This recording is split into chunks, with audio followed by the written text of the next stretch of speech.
Quero convidá-los a abrir a palavra de Deus no Evangelho de João, capítulo 11. Estamos terminando hoje a série de mensagens sobre os milagres de Jesus registrados no Evangelho de João. São 7 milagres. E hoje veremos exatamente o sétimo e último milagre, que é a ressurreição de Lázaro de entre os mortos. Se Deus quiser, a próxima série será sobre os salmos de romagem. São 15 salmos em sequência, que eram cantados pelos peregrinos quando iam para Jerusalém, e que, de acordo com João Calvino, expressa todo tipo de emoção que você pode imaginar, todo espectro de emoção humana: abuso, raiva, perdão, culpa, vingança, amor, tristeza. Então nós vamos tratar nossa alma estudando 15 salmos que são profundamente dissecadores da realidade humana, a partir do próximo domingo, se Deus quiser, pela manhã. Mas hoje nós vamos terminar a série nos evangelhos, nos milagres de Jesus, conforme registrado no Evangelho de João. Por gentileza, deixe sua Bíblia aberta no capítulo 11, é um capítulo grande. Nós vamos até o verso 46, iremos fazer a exposição, a leitura à medida que a exposição prossegue. Nós começamos essa série de estudos dos milagres de Jesus no Evangelho de João com o objetivo de aprender o que João nos deseja ensinar quando ele escolheu esses milagres para registro no seu Evangelho. Como dissemos, Jesus realizou muitos outros milagres além desses. Aliás, no final, o próprio João diz que Jesus fez muitas outras coisas além daquelas que ele registrou aqui, a ponto de que não caberiam, se escritos, os livros que registrariam isso não caberiam no mundo todo, né? Naturalmente é uma hipérbole, um exagero que João está usando, mas para dizer que Jesus fez muitas obras, muitos milagres, abençoou muita gente durante aqueles 3 anos que ele esteve aqui. Mas João escolheu 7 deles em torno dos quais ele construiu o seu evangelho. No capítulo 2 ele registra como Jesus transformou a água em vinho. No capítulo 4, como Jesus curou à distância o filho do oficial do rei. No capítulo 5, ele registra a cura de um paralítico no tanque de Betesda. Depois, no capítulo 6, ele registra 2 em sequência: a multiplicação de 5 pães e 2 peixes e Jesus andando sobre as águas. No capítulo 9, que vimos da última vez, temos o relato da cura de um cego de nascença. E hoje nós veremos no capítulo 11 a ressurreição de Lázaro. Ao escolher estes milagres para registro, João queria mostrar quem é Jesus Cristo. Ele está escrevendo muito tempo depois que estas coisas aconteceram. Alguns acham que o Evangelho de João foi talvez um dos últimos livros do Novo Testamento a ser escrito. Alguns colocam aí por volta dos anos 80, ou seja, fazia cerca de 50 anos que estas coisas aconteceram quando João registrou. Outros acham que foi final da década de 70, antes da destruição de Jerusalém, o que também nos dá aí cerca de uns 40 anos mais ou menos. O fato é que ao escrever o seu evangelho, João já tinha meditado a respeito da pessoa de Cristo, já tinha pregado bastante a respeito dele, e o pensamento da igreja da época já havia avançado bastante no conhecimento de Jesus. Então, ao escrever esse evangelho, João queria deixar claro quem é aquele que é o autor, originador desse movimento que já crescia pelo mundo todo e que já recebia o nome de cristianismo. Então, o alvo de João é mostrar que Jesus é Deus, que Jesus é o Filho de Deus, que Ele é o Senhor Todo-Poderoso, que Ele é o Salvador esperado pelos judeus, aquele em quem as nações colocariam a sua esperança. Ao registrar o milagre de Jesus, transformando água em vinho, andando sobre o mar e multiplicando pães, João aponta para o fato aponta para a divindade de Jesus, porque quem senão Deus pode manipular a natureza e suspender as leis que ele mesmo criou, desafiar a lei da gravidade, transformar um elemento no outro, multiplicar os elementos? Somente o Criador de todas as coisas pode fazer isso. Então, ao escolher estes milagres, João está apontando e dizendo aos seus leitores: esse Jesus de Nazaré, na verdade, é o próprio Deus entre nós, é o Criador de todas as coisas. Ele estava entre nós, ele andou entre nós. Ao relatar como Jesus curou à distância um moço que estava doente, levantou um paralítico que 38 anos jazia inerte à beira de um tanque esperando ser curado, e ao abrir os olhos de um cego de nascença, João quer mostrar que Jesus, ele tem poder sobre a miséria humana, que ele é poderoso para tirar a humanidade da situação de doença e miséria em que ela se encontra. E quem pode fazer isso senão Deus? Jesus é apresentado como sendo a esperança para uma humanidade doente. E finalmente aqui no capítulo 11, Jesus é apresentado como aquele que tem poder sobre a morte, que é o inimigo final. Então não há dúvida de que o alvo de João, ao escolher estes milagres, é deixar claro que Jesus de Nazaré é o Filho de Deus, que não há ninguém semelhante a ele, que ele veio ao mundo para ser o Salvador. E ao fazer isso, ao relacionar esses milagres, João também faz uma correlação entre cada um deles e a obra de Cristo, entre os poderes miraculosos e aquilo que Jesus veio fazer. A transformação da água em vinho sugere que Cristo pode mudar a realidade e, por que não, as pessoas? Por que não transformar situações, mudar a vida de pecadores em santos? Quando ele cura o filho do rei, quando ele cura o paralítico, quando ele cura o cego, ele está mostrando o seu poder sobre os efeitos do pecado, porque a doença é resultado do pecado que entrou na raça humana, mas ele é poderoso para reverter isso. Ao multiplicar pães e peixes para satisfazer a multidão, Jesus se apresenta como o pão da vida, aquele que pode satisfazer as necessidades mais profundas da raça humana. Quando ele anda sobre o mar, ele mostra que ele pode acalmar a tempestade, pode andar sobre os nossos problemas e sobre os nossos inimigos. Quando ele cura o cego, ele se apresenta como sendo a luz da vida, aquele que trouxe o verdadeiro conhecimento de Deus. E ao ressuscitar Lázaro, finalmente ele se apresenta como sendo a ressurreição e a vida. Ele é aquele que traz a vitória e o triunfo final sobre os efeitos do pecado. Em tudo isso, João quer mostrar a glória de Deus na pessoa do seu Filho, quem ele é, seu poder, seu amor, e o alvo de João é que nós creiamos nele. O Evangelho foi escrito para isso, para que, lendo estas histórias, nós creiamos em Jesus Cristo como o Filho de Deus, o Salvador do mundo, e crendo, nós tenhamos a vida eterna. O propósito declarado, portanto, do Evangelho é esse, é mostrar a glória de Deus mediante Jesus. E de que maneira, então, Deus mostrou a sua glória, a glória do seu Filho Jesus, nessa história que nós temos aqui da ressurreição de Lázaro? Eu quero destacar os pontos do texto à medida que nós prosseguimos com a leitura. Primeiro, Deus mostrou a sua glória permitindo a doença de Lázaro.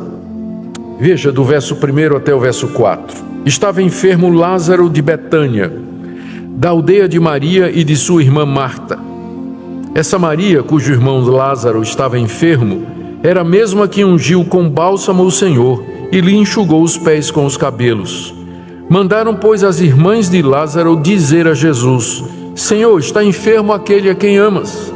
Ao receber a notícia, disse Jesus: esta enfermidade não é para a morte, e sim para a glória de Deus, a fim de que o Filho de Deus seja por ela glorificado. Aqui nesses versículos, então, nós lemos que o alvo de Deus em permitir a doença de Lázaro era mostrar a sua glória, um conceito que para muitos é bastante estranho hoje, porque para muita gente Deus mostra a sua glória curando as pessoas, mas aqui a glória de Deus seria revelada mediante a permissão de Deus que um amado de Jesus ficasse doente. João nos diz que João identifica aqui no verso 1 essa pessoa enferma como sendo Lázaro de Betânia. Como havia duas Betânias, ele explica que é aquela aldeia de Maria e de sua irmã Marta. E já faz uma referência a Maria, que era a mais famosa do trio. Eram 3 irmãos, não é? Mas dos 3, a mais famosa era Maria. Aí ele diz no verso 2: essa Maria é aquela irmã de Lázaro, é a mesma que ungiu com bálsamo o Senhor e lhe enxugou os pés com os cabelos. A essa altura, esse episódio não tinha acontecido ainda. Ele vai acontecer no capítulo 12, na sequência. Mas quando João escreveu o Evangelho, todo mundo já conhecia a história de Maria, de como Jesus chegou na casa deles e se hospedou lá com Maria e Marta, sua irmã, e com Lázaro. E quem sabe foi ali que começou a amizade de Jesus com essa família querida. E numa certa ocasião, durante o jantar, não é? Maria pega um vidrinho de perfume de nardo puro, caríssimo, e ela derrama sobre o Senhor Jesus, sobre os pés do Senhor Jesus, e enxuga os pés com os seus cabelos, e deixa Judas revoltado. Judas olhou e disse assim: mas como é que está gastando jogando dinheiro fora, né? Com tanto pobre aí, ela está desperdiçando esse dinheiro aí nesse perfume nos pés de Jesus. Deixa que Judas não tinha interesse nenhum pelos pobres, né? Ele queria ter dinheiro na bolsa para desvio de finalidade, propina, coisas que a gente ouve falar hoje e que já havia desde a época de Judas, não é? Judas não tinha o menor interesse dos pobres como ele propagava. Ele queria meter a mão no dinheiro. E por isso ele reclamou de que Maria estava derramando aquele perfume caro nos pés de Jesus. E Jesus então disse aos discípulos: deixa, porque isso que ela está fazendo é me preparar para a minha morte. E isso que ela fez será anunciado no mundo inteiro.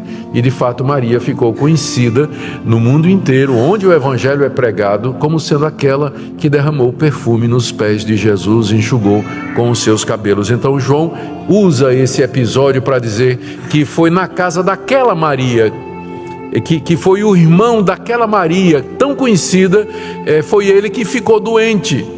E que eles moravam nessa cidade de Betânia, que ficava a 3,5 quilômetros de Jerusalém, ao lado do Monte das Oliveiras.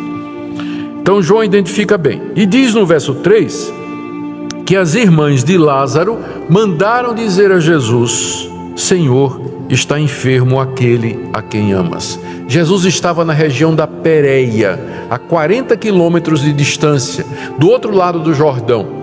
E mandaram um mensageiro. Quando Lázaro ficou doente, então as irmãs: onde é que está o Senhor? Onde é que está o Senhor? Com certeza elas tinham a expectativa de que o Senhor Jesus poderia curar o seu irmão. E mandaram então um mensageiro. Era um dia de viagem, lá de Betânia até onde Jesus estava. Mandaram um mensageiro dizer para Jesus: vem, que aquele a quem tu amas está doente. Aqui nós aprendemos que o Senhor Jesus tinha um relacionamento especial com essa família, e que ele não era aquele tipo místico de pregador célebre que atraía as multidões e que não tinha tempo para ter amigos e ter relacionamentos. Jesus conhecia essa família, provavelmente tinha se hospedado na casa dele várias vezes, pousado ali, e tinha desenvolvido esse amor, esse apego por aquela família, pelos 3 irmãos e a Lázaro em especial. Ele era aquele a quem Jesus amava. Por isso é que o leitor estranha que, ao receber a notícia, quando chegou o mensageiro dizendo isso: olha, Lázaro está lá em Betânia e ele está doente, Jesus disse: essa enfermidade não é para a morte, e sim para a glória de Deus, a fim de que o Filho de Deus seja por ela glorificado. Aqui o Senhor Jesus revela que aquela doença tinha uma finalidade. Aquela doença tinha um propósito, que Lázaro tinha adoecido com um objetivo, era mostrar a glória de Cristo, que através daquela doença o Senhor Jesus fosse conhecido, exaltado e crido. Essa doença não é para a morte, ou seja, essa doença não tem como objetivo que Lázaro morra, mas o alvo final dela é que as pessoas vejam quem eu sou. Eu vou manifestar a minha glória, o meu poder, a minha divindade através dessa doença. E aqui nós temos uma lição extremamente importante, que Deus manifesta a sua glória por meio do sofrimento do seu povo. Ao contrário do que determinadas teologias ensinam, aqueles a quem Jesus ama podem ficar doentes e eventualmente venham a padecer muito, mas no meio do nosso sofrimento e no meio da nossa angústia, Cristo mostra a sua glória em nos dar condições de suportar, em manifestar a nossa fé, como nós veremos aqui. O episódio manifestou a fé das duas irmãs na pessoa de Jesus Cristo. Nós veremos como isso foi uma coisa crescendo. Em tudo Deus é glorificado. E esse é o alvo de Deus com todas as coisas, esse é o propósito de Deus com os acontecimentos na sua vida. Nós devíamos sempre ter em mente isso, sempre fazer a pergunta: de que maneira Deus será glorificado no meu sofrimento, na minha dor, na minha aflição, nas circunstâncias difíceis que eu estou passando? De que maneira a glória dele será revelada? De que maneira eu posso ser um instrumento para mostrar quem é Deus no meio de toda essa aflição? Se a gente fizesse isso, em vez de ficar lambendo as feridas, chorando as nossas mágoas, reclamando de tudo, nós teríamos uma outra perspectiva da vida. E nós passaríamos melhor por essas situações de crise e de doença, às quais todos nós estamos sujeitos, inclusive aqueles a quem Jesus ama. Então, como é que Deus mostrou a sua glória aqui? Primeiro, permitindo a doença de Lázaro. Segundo, ele mostrou a sua glória quando Jesus se demora em atender para que Lázaro morresse. Olha o que diz o texto aí, vamos ler do verso 5 em diante. Ora, amava Jesus a Marta e a sua irmã e a Lázaro.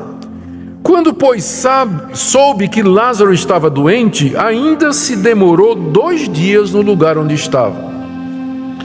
Depois disse aos discípulos: vamos outra vez para a Judeia. Disseram os discípulos: mestre, ainda agora os judeus procuravam apedrejar-te e voltas para lá? Respondeu Jesus: não são 12 as horas do dia? Se alguém andar de dia, não tropeça, porque vê a luz desse mundo. Mas se andar de noite, tropeça, porque nele não há luz. Isso dizia e depois lhes acrescentou: nosso amigo Lázaro adormeceu, mas eu vou para despertá-lo. Disseram-lhe, pois, os discípulos: Senhor, se ele dorme, estará salvo, não é? Para que a pressa? Jesus, porém, falara com respeito à morte de Lázaro, mas eles supunham que tivesse falado do repouso do sono. Então Jesus lhes disse claramente: Lázaro morreu, e por vossa causa me alegro de que lá não estivesse, para que possais crer, mas vamos ter com ele. Então Tomé, chamado Dídimo, disse aos condiscípulos: vamos também nós para morrermos com ele. Aqui Cristo mostra a sua glória ficando no mesmo lugar e esperando que a situação ficasse pior. Porque quanto pior a situação, maior a sua glória. Quanto mais difícil, mais o seu poder ficará demonstrado. Que a glória dele é mais bem revelada ressuscitando um morto do que curando um doente. Por isso, quando ele recebeu a notícia, ele ficou. Não era hora de ir, porque ele estava querendo manifestar a sua glória. Ele esperou, né? E diz aí o verso 6 que ele se demorou 2 dias no lugar onde ele estava. Durante esse período, Lázaro faleceu. Devemos lembrar que, como era um dia de viagem e não tinha WhatsApp, então o mensageiro saiu de Betânia, levou 1 dia para chegar onde Jesus estava, e além disso Jesus demorou mais 2 dias e depois 1 dia de viagem. Por isso, quando ele chega lá, o que é que Marta diz para ele? Já faz 4 dias que ele está sepultado. não é? Então foi esse o trajeto. Então Jesus esperou. E nos 2 dias, sendo Deus, ele sabe que Lázaro morreu. Ele sabia tudo o que ia acontecer desde o início. Mas ele resolve esperar. O que para muita gente poderia soar estranho. Mas ele não ama essa família. Quem ama vai poupar do sofrimento. Aliás, esse é um instinto que nós temos, especialmente com relação aos nossos filhos, não é? A gente não gosta de ver filho sofrer. E quando está vendo o filho sofrer, a gente quer fazer alguma coisa, né? Para aliviar o sofrimento e tudo. Mas Jesus, né? Quando disseram, olha, está doente aquele a quem tu amas. Jesus disse, ok, obrigado. O senhor não vai fazer nada? Não. Mas se o senhor estivesse lá, né, quem sabe? Sim, eu vou esperar. E às vezes a gente não entende isso de Deus, não é? Quando a coisa está na angústia de alma, as coisas estão difíceis, a gente ora, a gente manda recado. Senhor, aquele a quem tu amas está doente, a coisa está ficando pior. A cada dia que passa, a dificuldade aumenta. Silêncio. E a angústia vai aumentando. Porque Deus tem um propósito. Para nós, como o apóstolo Paulo, o que a gente quer é que Deus tire o espinho da carne. Mas a resposta de Deus é, não, a minha graça te basta. Você vai aguentar isso aí que eu vou dar graça a você. Eu vou dar graça a você. Deus é glorificado, inclusive quando Ele se demora em atender para que aquilo que está no nosso coração se manifeste. Né, para testar o nosso coração, para saber a intensidade e a maturidade da nossa fé. Finalmente, quando Jesus diz, no verso 8, no verso 7, vamos outra vez para a Judeia, 2 dias depois dele ter tido a notícia, os discípulos estranham, porque eles tinham acabado de sair de Jerusalém. É só ler os capítulos anteriores aqui. E lá em Jerusalém, os judeus, os líderes religiosos, queriam matar Jesus, porque Jesus disse que ele era Deus. E aquilo era uma blasfêmia para o judeu. E Jesus escapou das mãos deles e saiu, se retirou de Jerusalém e foi para o norte, para a região da Pérea. E agora ele diz, eu vou voltar para lá, porque Betânia era colada com Jerusalém, não é? Fazia parte da grande Jerusalém. E Jesus diz, eu vou voltar lá. Eu disse, mas mestre, nós acabamos de voltar de lá. Acabamos de voltar, o pessoal quer te matar lá, quiseram te apedrejar lá. Aí Jesus responde dizendo, quantas horas tem no dia? É claro que naquela época, não é? Ele está se perguntando quantas horas a gente pode trabalhar no dia. Então eram 12 horas de claridade. Quantas horas há no dia? Não há 12. A minha hora ainda não chegou, a hora da minha morte, a hora em que eu vou partir desse mundo, tendo morrido pelos pecados e ressuscitado, é a 12ª hora. Mas essa hora ainda não chegou, então enquanto não chegou a hora da minha morte, eu tenho que trabalhar e fazer a vontade do meu Pai. Então sim, nós vamos voltar para lá, porque eu só vou embora quando bater a 12ª badalada. É o que ele diz aí no verso 9, não são 12 as horas do dia, se alguém andar de dia não tropeça porque vê a luz desse mundo, mas se andar de noite tropeça porque nele não há luz. E aqui ele faz um jogo de palavras, não é? Ele está dizendo, eu estou aqui nesse mundo, a minha hora é essa, a luz está aqui, eu sou a luz do mundo, vou fazer as obras, porque quando eu for, as trevas virão, e nada mais poderá ser feito.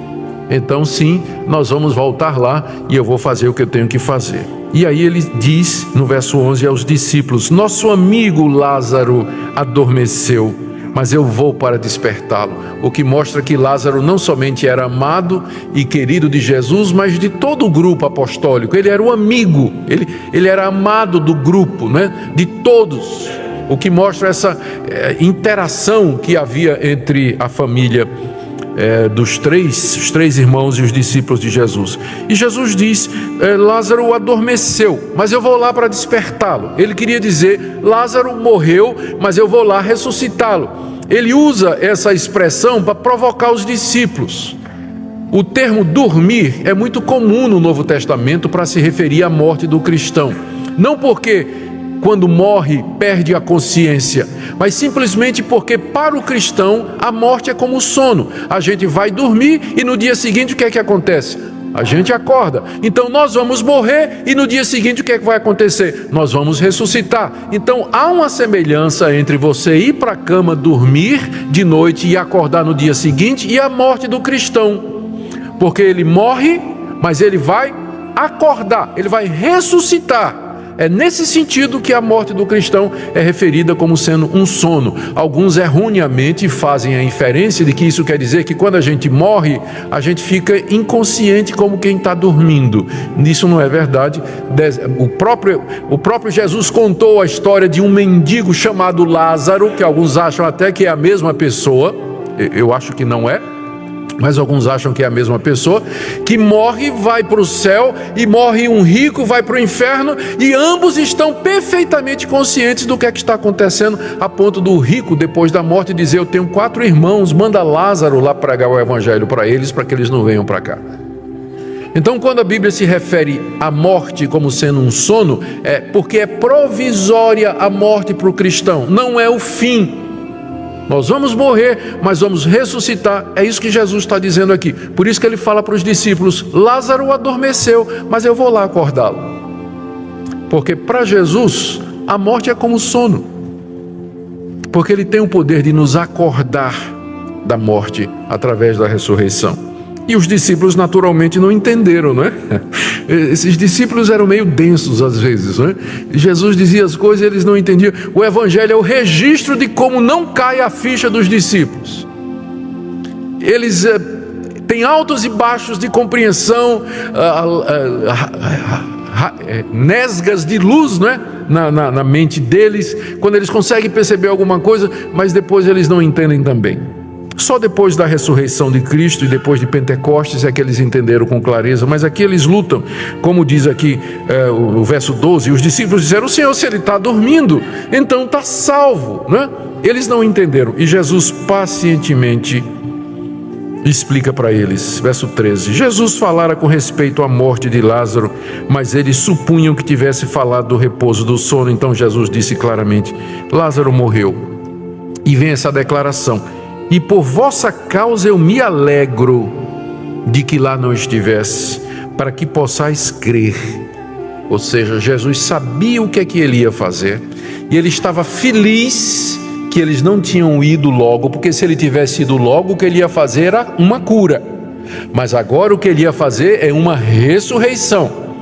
E ao fazer isso, os seus discípulos haveriam de crer nele. E isso alegrava Jesus. É dessa forma que Deus então manifesta a sua glória. Ele deixa a situação chegar no extremo, para que quando ele age, você diz: só Deus podia ter feito isso. E a glória de Deus então é manifesta. E aí o Tomé, o famoso Tomé, que mais adiante vai dizer: se eu não colocar o dedo nas feridas, eu não vou acreditar. Tomé até que manifesta uma boa disposição, e ele diz assim: então vamos também para morrer com Jesus. Tomé sempre viu o lado escuro das coisas, né? O lado negativo. Então tudo bem, vamos morrer com ele. Se ele está querendo ir, lá o pessoal vai querer matar, e não vai matar só ele não, vai matar a gente também. Mas vamos, se é para morrer, vamos morrer junto, né? A gente morre melhor em bando, aí vai o bando todo com Jesus para morrer em Jerusalém. Pelo menos essa é a ideia de Tomé. Ele não tinha percebido ainda, mas estava disposto a ir com o mestre, mesmo que ele não tinha entendido. Estava disposto a ir com o mestre. Bom, terceira parte do relato, que é a parte mais teológica do texto, é quando Jesus tem um encontro com Marta, e o diálogo dele com Marta desperta a fé em Marta, e essa fé ela vai num crescendo, e com isso também Cristo manifesta a sua glória. Do verso 17 até o verso 27. Chegando Jesus, encontrou Lázaro já sepultado havia 4 dias, ou seja, ele morreu no mesmo dia em que Jesus recebeu a notícia, não é? No mesmo dia, ou seja, quando o mensageiro partiu, Lázaro estava doente. Quando ele chega lá, então Lázaro já tinha morrido e tinha sido sepultado. Então ele diz, e diz o texto, Betânia estava, estou no verso 18, Betânia estava a cerca de 15 estádios perto de Jerusalém, isso quer dizer 3,5 km. Muitos dentre os judeus tinham vindo ter com Marta e Maria para as consolar a respeito do seu irmão, o que prova que era uma família conhecida. Era uma família que tinha muitos amigos, provavelmente uma família bem financeiramente, da sociedade. Tanto é, a gente sabe, né, a diferença, não é? No enterro, quando vem muita gente, o pessoal tinha muitos amigos, era conhecido e tudo, né? Então, era o que aconteceu aqui. A cidade era pertinho de Jerusalém e muita gente de Jerusalém veio lá chorar com as irmãs, né? Veio chorar com as irmãs e o que é que tinha acontecido. E sem querer, informalmente, casualmente, acabou providenciando a multidão que veria a ressurreição de Lázaro, as testemunhas do que ia acontecer. Só que eles não sabiam, eles tinham ido para o enterro, foram lá consolar, mas a mão de Deus estava, né? Porque o milagre que Jesus ia fazer seria público, diante de uma multidão. Muitos judeus foram consolar. 20. Quando Marta soube que Jesus vinha, saiu ao seu encontro. Maria, porém, ficou sentada em casa. O que é que isso lembra vocês? Aquele outro episódio, quando Jesus está lá na casa de Marta e Maria, e Marta está correndo de um lado para outro, preparando a comida, colocando a mesa, dando ordem aos empregados para receber o grupo todo, e Marta está lá na sala sentada ouvindo Jesus falar. Maria está sentada na sala ouvindo Jesus falar. E Marta fica nervosa e diz: mestre, repreende Maria, manda ela me ajudar aqui na cozinha, ela está aí escutando o que o senhor está falando, né? E Jesus disse: Marta, Marta, você está ansiosa e preocupada com muitas coisas, e só uma é necessária, e Maria escolheu a boa parte que não será tirada. Então as duas irmãs eram completamente diferentes. Marta toda agitada, Maria quietinha. Então quando souberam que Jesus vinha, adivinha quem é que primeiro se levantou para encontrar Jesus? Obviamente Marta, não é? E lá vai a Marta correndo e Maria fica em casa. E Marta vai ao encontro de Jesus.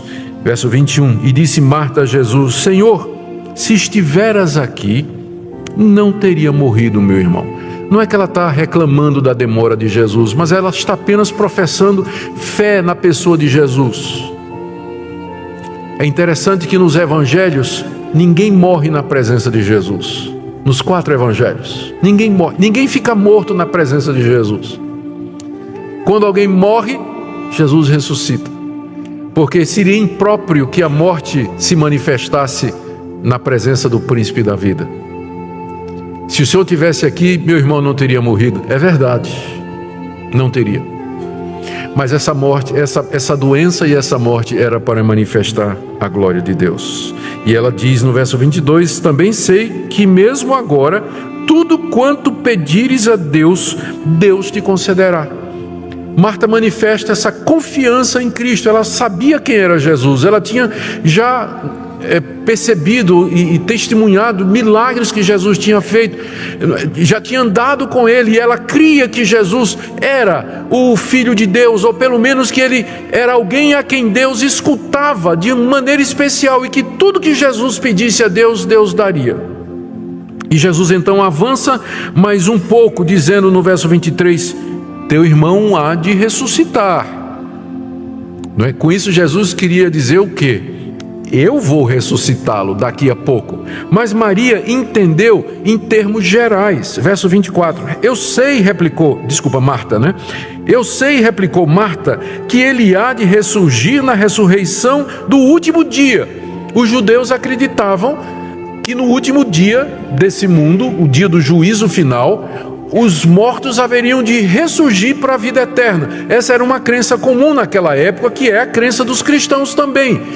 E quando Jesus falou que Lázaro haveria de ressuscitar, Marta na hora pensou que Jesus estava se referindo à ressurreição do último dia, quando todos os mortos haveriam de ressuscitar. Mas Jesus explica para ela no verso 25. Disse-lhe Jesus: eu sou a ressurreição e a vida. Quem crê em mim, ainda que morra, viverá. E todo que vive e crê em mim não morrerá eternamente. Creis isso?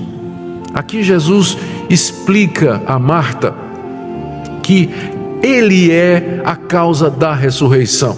É Ele quem traz vida aos mortos. e que quem crê nele, ainda que morra aqui nesse mundo, viverá. E todo aquele que vive e crê nele não morrerá eternamente. Aqui Jesus está fazendo um jogo de palavras para explicar vários pontos que são centrais para o Evangelho. Ele quer dizer que quem aqui nesse mundo, como nós, vocês e eu, se nós crermos nele como sendo o Filho de Deus, o Salvador do mundo, aquele que morreu pelos nossos pecados, ainda que a gente morra, e a gente vai morrer, um dia nós vamos viver. Um dia o Senhor Jesus nos ressuscitará, porque Ele é a ressurreição e a vida. A morte não é o final para o cristão. Mas Ele também quer dizer o seguinte, que quem vive, está falando agora, e crê nele, não morrerá eternamente. Agora é o contrário. Quem está vivo agora e crê em Jesus Cristo, nunca vai morrer eternamente. A morte eterna é um inferno. É a separação eterna de Deus. Então quem crê em Jesus Cristo, aqui e agora, ele pode morrer fisicamente, mas ele não morrerá eternamente, porque Jesus vai ressuscitá-lo dentre os mortos, porque os seus pecados estão perdoados por causa do sacrifício de Cristo, porque ele tem a vida eterna aqui e agora. Então é isso que Jesus está dizendo para Marta: eu sou a ressurreição, a vida. Quem crê em mim, ainda que experimente a morte física aqui, não experimentará a morte eterna, porque eu vou ressuscitá-lo, porque eu sou a ressurreição e a vida. Por que nessa ordem, ressurreição e vida? Porque a vida aqui é a vida eterna, não é? E ela depende primeiro da ressurreição. Depende primeiro da ressurreição. Que palavras! Essas palavras na boca de um homem comum, ou é loucura, ou é blasfêmia. Não é verdade? Se eu chegasse para vocês e dissesse isso: igreja, eu tenho uma coisa para dizer para você, receba o que eu vou dizer. Eu sou a ressurreição, eu, Augusto, sou a ressurreição e a vida. Se você crê em mim, ainda que você morra, você vai viver eternamente. Ainda bem que não tem pedra por aí, não é? Porque vocês teriam toda a razão de pegar pedra e tacar em mim, ou então chamar a polícia e dizer interna. Não seria? Imagine Jesus dizendo isso. Porque era um homem, não é? Era um homem. Eu sou a ressurreição e a vida. Quem crer em mim, ainda que morra, viverá. Quando ele disse isso, não tinha um halo aqui na cabeça dele. Ele não estava vestido de vestes brancas resplandecentes com um par de asas flutuando no céu. Era uma pessoa, um ser humano, um homem como outro qualquer. Você olhando para Jesus, você não veria nada nele que dissesse assim: esse cara é especial, tem um brilho no rosto dele. Nada, era um homem. E esse homem dizendo isso. Então, isso tem nos levado a essa afirmação que tem sido repetida através dos séculos quando a gente fala a respeito de Jesus. Nós só temos duas opções a respeito de Jesus. Ou ele era louco, megalomaníaco e um mentiroso, ou ele era o que ele disse. Não há meio termo aqui. Ou ele era louco, megalomaníaco e mentiroso, ou ele era o que ele disse.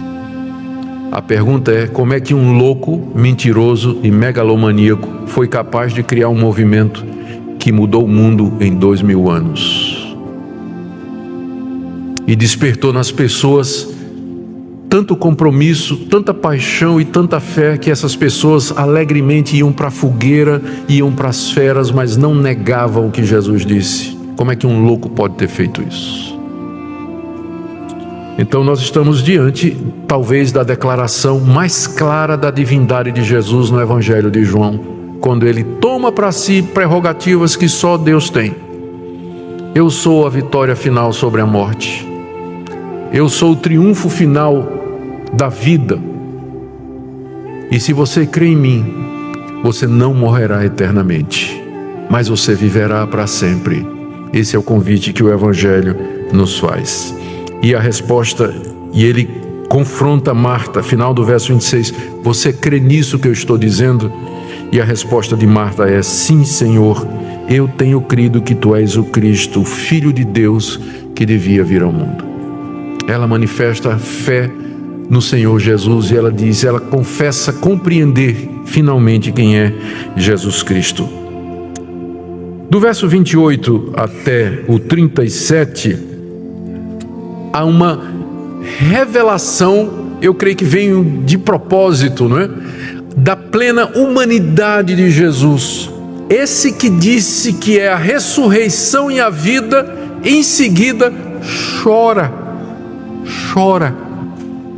Esse que disse: eu sou Deus, eu tenho poder para dar a vida, e não somente aqui, mas a vida eterna. Em seguida, ele começa a soluçar e ele chora como um homem qualquer. Olha o texto, verso 28. Tendo dito isso, Marta retirou-se, chamou Maria, sua irmã, e lhe disse em particular: o mestre chegou e te chama. Ela, ouvindo isso, levantou-se depressa e foi ter com ele, pois Jesus ainda não tinha entrado na aldeia, mas permanecia onde Marta se avistara com ele. Os judeus que estavam com Maria em casa e a consolavam, vendo-a levantar-se depressa e sair, seguiram-na, supondo que ela ia ao túmulo para chorar. Quando Maria chegou ao lugar onde estava Jesus, ao vê-lo, lançou-se-lhe aos pés, dizendo: Senhor, se estiveras aqui, meu irmão não teria morrido. O que prova que ela e Marta tinham conversado, não é? Sobre isso, porque as duas disseram a mesma coisa. E Jesus, vendo-a chorar, bem assim os judeus que a acompanhavam, agitou-se no espírito e comoveu-se. Veja aqui a plena humanidade de Cristo, como ele era um homem como nós, uma pessoa como nós. Agitou-se, comoveu-se e perguntou, verso 34, onde o sepultastes? Eles responderam: o Senhor veio ver. Jesus chorou. Esse é o versículo mais curto da Bíblia. Vocês sabiam disso, não é? É o versículo mais curto da Bíblia. Jesus chorou. E é o mais carregado de significado nesse texto aqui, nessa passagem, porque aponta para a plena humanidade de Jesus. Aquele que era verdadeiro Deus também era verdadeiro homem. Ele podia sentir, ele podia chorar a falta do seu amigo Lázaro, a dor. Ele podia experimentar a dor das irmãs, a dor da perda. Toda aquela situação constrangeu Jesus, a ponto de que ele soluçou ali. As lágrimas correram pelo seu rosto, quando ele viu toda aquela situação de miséria e de dor, mostrando a sua compaixão, o seu amor e a sua preocupação com os seus. A ponto dos judeus dizerem, em verso 36, vede quanto amava, realmente como ele amava Lázaro, a ponto de derramar estas lágrimas aqui. Mas outros disseram: não podia ele que abriu os olhos ao cego fazer que este não morresse? Sempre aparece o espírito de porco, né? Jesus ali chorando, né? Pela tristeza da morte do amigo, e o pessoal no funeral. Você sabe como é funeral, né? O pessoal está lá, todo mundo chorando, e tem um pessoal que está lá só para ficar comentando. Só, você viu isso aí? Pastor pregar isso no funeral? Pregar o evangelho, não está errado isso. Então, eu já vi muito funeral para saber que isso é verdade. E a fofoca lá era essa: não disseram que ele abriu os olhos ao cego? Não está dizendo que esse pessoal acreditava nisso, né? Não foi nesse aí que o pessoal disse que abriu os olhos do cego? Então, cadê o poder dele? Por que ele não evitou isso aqui? Por que ele não fez isso? Sempre tem gente assim. O mundo é composto, na verdade, de duas categorias. Aquela categoria dos que creem e aquela dos que não creem, ou que não querem crer. E você encontra as duas aqui. Objetaram, né? Será que ele não podia fazer alguma coisa? Do 38 até 46, nós vemos a manifestação da glória de Deus na ressurreição de Lázaro. Jesus, agitando-se novamente em si mesmo, encaminhou-se para o túmulo. Era esse uma gruta cuja entrada tinham posto uma pedra. Então ordenou Jesus: tirai a pedra. Disse-lhe Maria, irmã do morto: Senhor, já cheira mal, porque já é de 4 dias. Respondeu-lhe Jesus: não te disse eu que se creres verás a glória de Deus? Tiraram então a pedra. E Jesus, levantando os olhos para o céu, disse: Pai, graças te dou porque me ouviste. Aliás, eu sabia que sempre me ouves, mas assim falei por causa da multidão presente, para que creiam que tu me enviaste. E tendo dito isso, clamou em alta voz: Lázaro, vem para fora. Saiu aquele que estivera morto, tendo os pés e as mãos ligados com ataduras e o rosto envolto num lenço. Então lhes ordenou Jesus: desatai-o e deixai-o ir. Muitos, pois, dentre os judeus que tinham vindo visitar Maria, vendo o que fizera Jesus, creram nele. Outros, porém, foram ter com os fariseus e lhes contaram dos feitos que Jesus realizara. Essa é a parte final do registro da ressurreição de Lázaro, e aqui nós vemos como finalmente Jesus manifesta a sua glória, faz aquilo que ele vinha se preparando para fazer desde que estava na Pérea. Diz o verso 38 que Jesus se agita, as emoções estão movendo o seu coração, e ele vai para o túmulo, que era uma gruta a cuja entrada tinham posto uma pedra. Era uma espécie de cemitério particular. Essa é mais uma das razões porque se acredita que a família era uma família abastada, era uma família bem financeiramente. Tinha amigos que vinham de Jerusalém, tinha um cemitério particular, uma gruta ali próxima da casa. E era assim que os judeus enterravam os mortos, diferente de nós, não é, que colocamos os nossos mortos no chão, em buracos cavados. Os judeus colocavam, primeiro, não embalsamavam, porque quem embalsamava eram os egípcios, mas eles enrolavam em faixas que eram untadas com especiarias e óleos, amarravam a pessoa, enfaixavam completamente e deitavam dentro do buraco na pedra, né, da gruta, e depois fechavam aquela entrada com uma pedra. A razão pela qual eles fechavam dessa maneira é porque a lei de Moisés proibia contato com os mortos, e se alguém tocasse no morto, ele ficava impuro e ele não podia participar dos rituais no templo. Então os judeus tinham esse costume de separar bem os mortos, né, em cavernas fechadas de pedra, para evitar a contaminação. E foi isso que eles tinham feito com Lázaro. Já fazia 4 dias, ele estava todo enrolado, um lenço, né, um lenço em cima da cabeça. Mais adiante vão fazer isso, né, com o próprio Jesus. Uma dessas, a Maria, é uma das Marias que vai participar do sepultamento de Jesus. Ela viu isso ser feito com seu irmão, e mais tarde ela vai participar fazendo isso com o mestre agora, não é? E Jesus então chega lá no local onde haviam posto a pedra. E Jesus então se dirige para as pessoas ali. A essa altura, vocês lembram que tem um cortejo, né? Os judeus que tinham vindo de Jerusalém, que estavam acompanhando Maria, correm com Maria lá para perto do túmulo onde está Jesus. Tem os discípulos de Jesus, tem ali uma pequena multidão, não é? E Jesus então se volta para talvez os domésticos ou os auxiliares da família e diz assim: tirem a pedra. E aí todo mundo pula, né? Tirar a pedra. E a própria Marta, que há poucos instantes tinha professado que ela cria que Jesus era a ressurreição e a vida, ela diz: mestre, o senhor tem certeza? Porque faz 4 dias, já está em decomposição, né? Vai cheirar mal, vai feder aqui, o senhor tem certeza disso? E Jesus olha para ela e diz: Marta, você parece que não entendeu nada. Eu não disse a você que se você crê em mim, você verá a glória de Deus? Você verá a glória de Deus se você crê em mim. A gente percebe como a fé do crente, né? Altos e baixos. Tem hora que, como Marta, a gente diz: eu creio que tu és o Cristo, o Filho do Deus vivo. E no dia seguinte a gente diz: mestre, está fedendo. O senhor tem certeza que quer que eu tire a pedra? Porque está fedendo. As inconstâncias da vida cristã é uma das coisas com que eu mais sofro. A minha natureza é de um jeito que eu gosto de coerência. A minha mente busca coerência.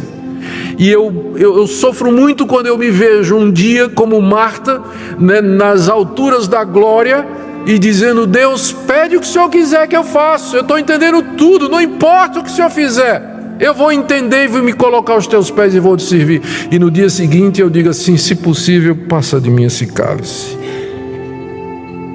É melhor morrer do que viver. É as inconstâncias da nossa natureza, altos e baixos. E tem crente que quando vai para baixo, vai mesmo, né?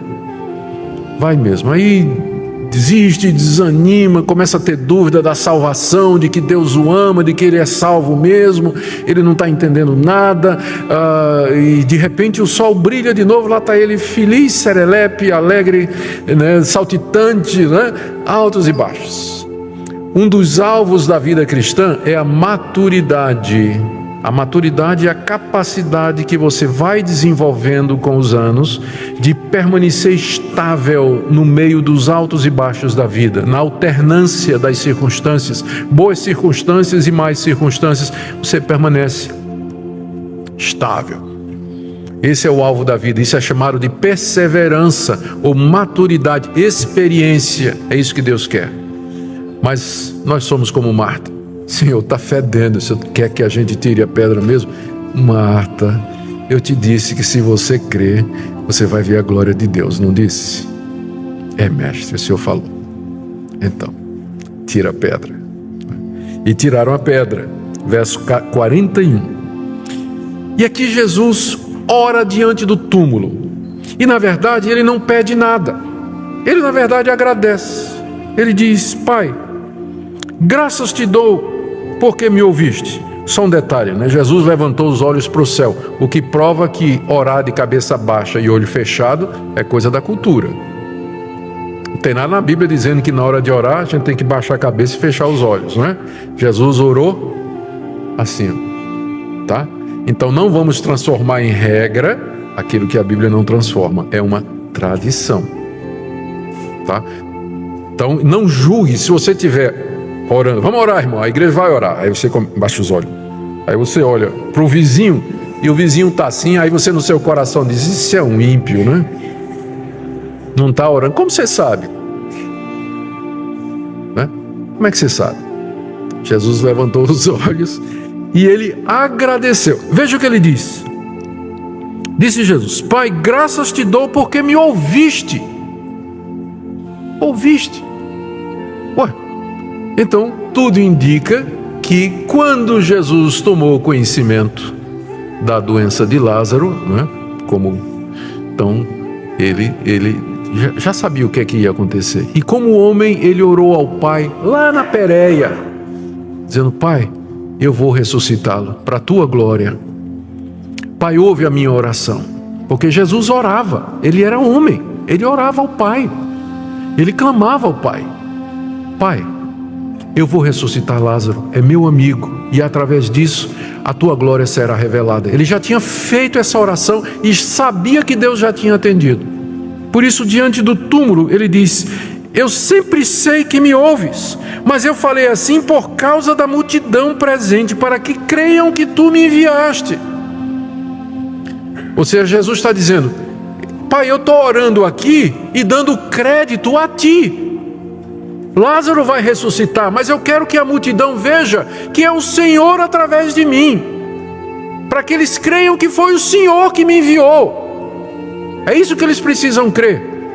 Por isso que eu estou orando aqui agora, porque o Senhor já me ouviu. Não tinha necessidade de eu orar agora, o Senhor já me ouviu, mas eu estou fazendo isso para mostrar que o que vai acontecer é o teu poder operando através de mim.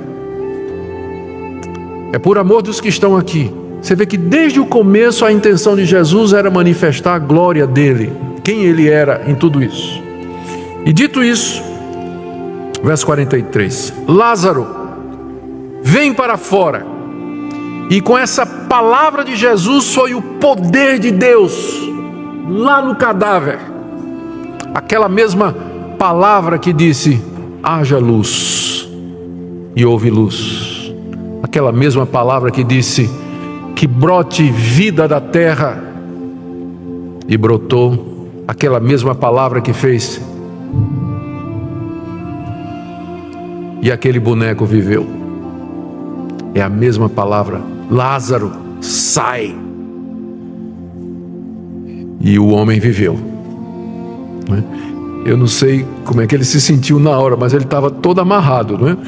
E Jesus diz: sai.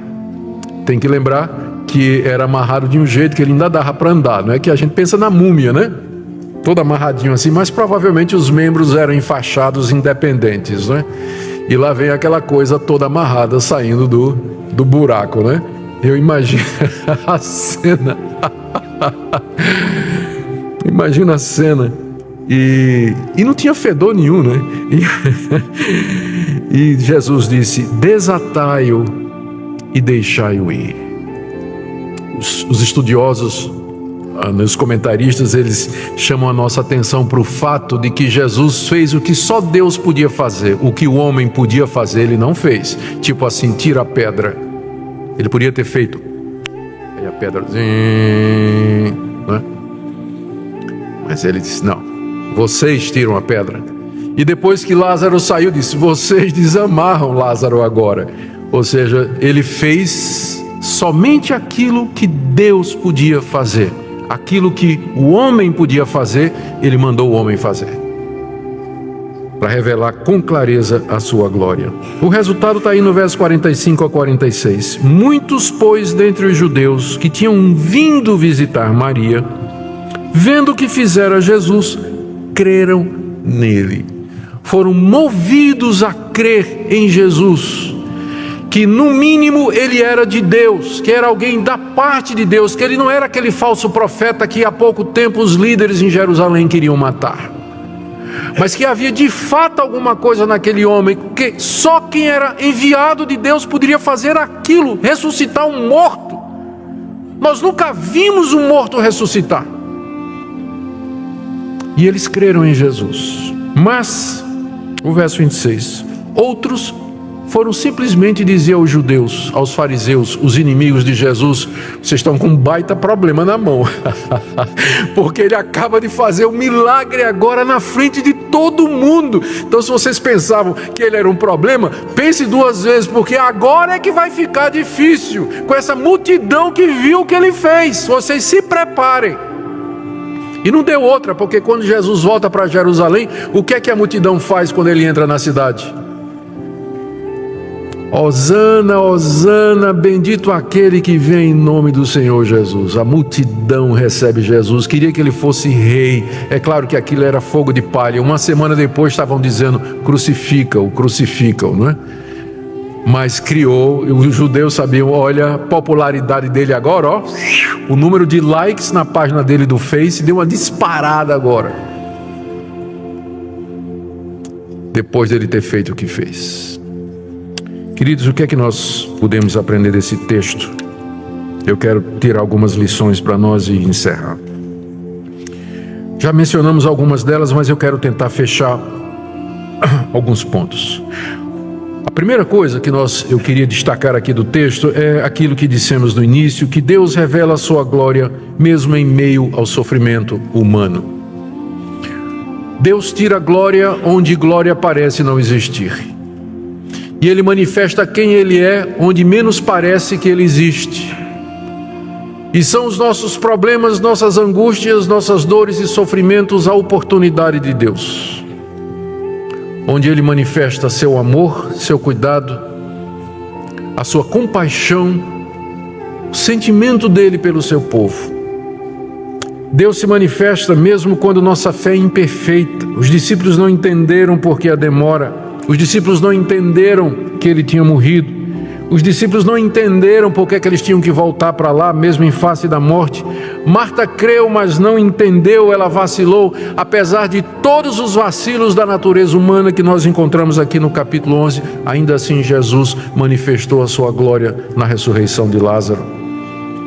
Se Deus for limitar a ação dele e a manifestação da sua glória, a minha compreensão, a minha fé e a minha capacidade de fazer sentido das coisas divinas, ele seria uma divindade distante, nunca se manifestaria. Mas eu dou graças a Deus, porque apesar de nós, da nossa fraqueza, ainda assim Ele vem ao nosso encontro e manifesta a sua glória. Ele nos toma pela mão e nos conduz e disse: eu não te disse que se você crer, você verá a glória de Deus. Pacientemente Ele faz isso conosco e vai fazer isso até o último dia da nossa vida. A ressurreição, a morte e a ressurreição de Lázaro revelam então que Jesus é plenamente Deus. Deus feito carne, Deus entre nós. Ele é a revelação final e última de Deus, a revelação perfeita de Deus, Jesus Cristo. E não somente isso, mas Ele é plenamente homem, experimentou a nossa natureza, sentiu as nossas dores, chorou as nossas lágrimas, enterrou os nossos mortos. Ele sabe o que é ser um de nós, por isso Ele pode interceder por nós. E é por isso que Ele é o único mediador entre Deus e os homens. Aprendemos com o episódio que vai haver ressurreição de mortos e que quem crê em Jesus Cristo não ficará morto para sempre, nem fisicamente, nem eternamente, mas ressurgirá no último dia e experimentará a vida eterna. E eu quero dizer para vocês que essa é a lição mais importante do texto. Prover a Deus que todos nós que aqui estamos nessa manhã tenhamos fé em Jesus Cristo, porque nós viveremos eternamente. A morte não é o fim para nós, a morte é o inimigo final. As pessoas não gostam de falar na morte, as pessoas têm medo da morte, as pessoas fazem de tudo para evitar a morte, para atrasar aquele momento, gastam tudo que têm para preservar a vida, para debelar as doenças, para apresentar algum tipo de juventude. A morte é o inimigo final, mas não para nós, não para quem crê em Jesus Cristo, que é a ressurreição e a vida. Um dia a morte será vencida, e se você crê no Senhor Jesus, você estará lá. Você estará na ressurreição dos mortos, e você herdará a vida eterna pela graça e misericórdia de Deus. Portanto, se você está aqui sofrendo, lembre disso. Tudo ocorre para a glória de Deus, e seu sofrimento não quer dizer que Ele não lhe ama, mas Ele quer dizer simplesmente que Ele vai fazer com que todas as coisas cooperem para o seu bem e finalmente para a glória dEle. E se você está demorando a ter resposta de oração, lembra que a demora tem vários objetivos. Deus está sondando o seu coração. O quanto você de fato confia, o quanto você de fato está disposto a perseverar quando Deus parece demorar. E por fim, todos nós iremos morrer um dia, queridos. A nossa esperança é o Senhor Jesus. Creiamos nele de todo o coração. Ele é o Filho de Deus, o Salvador do mundo. E crendo, tenhamos vida nele. Amém. Senhor Jesus, o Senhor não somente ressuscitou a Lázaro, mas o Senhor mesmo ressurgiu dos mortos. O Senhor venceu a morte depois de tê-la experimentado por nós. E o Senhor está vivo à direita de Deus Pai, e Tu tens todo o poder no céu e na terra. E Tu podes conceder a vida a todo aquele que, humilde, contrito e arrependido, se curva diante de Ti e diz: eu creio. Senhor, que nessa manhã não haja ninguém aqui que não tenha crido, mas que o Senhor conduza, como o Senhor conduziu Marta, que o Senhor conduza cada um de nós à fé plena. E eu oro, Senhor, por aqueles que estão doentes, que já estão avançados em idade, que já olham para a morte como sendo uma realidade muito próxima. Conforta-os, ó Senhor, com essa palavra, que quem crê em Ti, ainda que morra, viverá. Lembra-nos que a morte não é o fim. E ajuda-nos, ó Senhor, a viver durante as 12 horas do dia, enquanto há luz, viver para Ti e Te servir de todo o coração. É o que pedimos por amor de Jesus.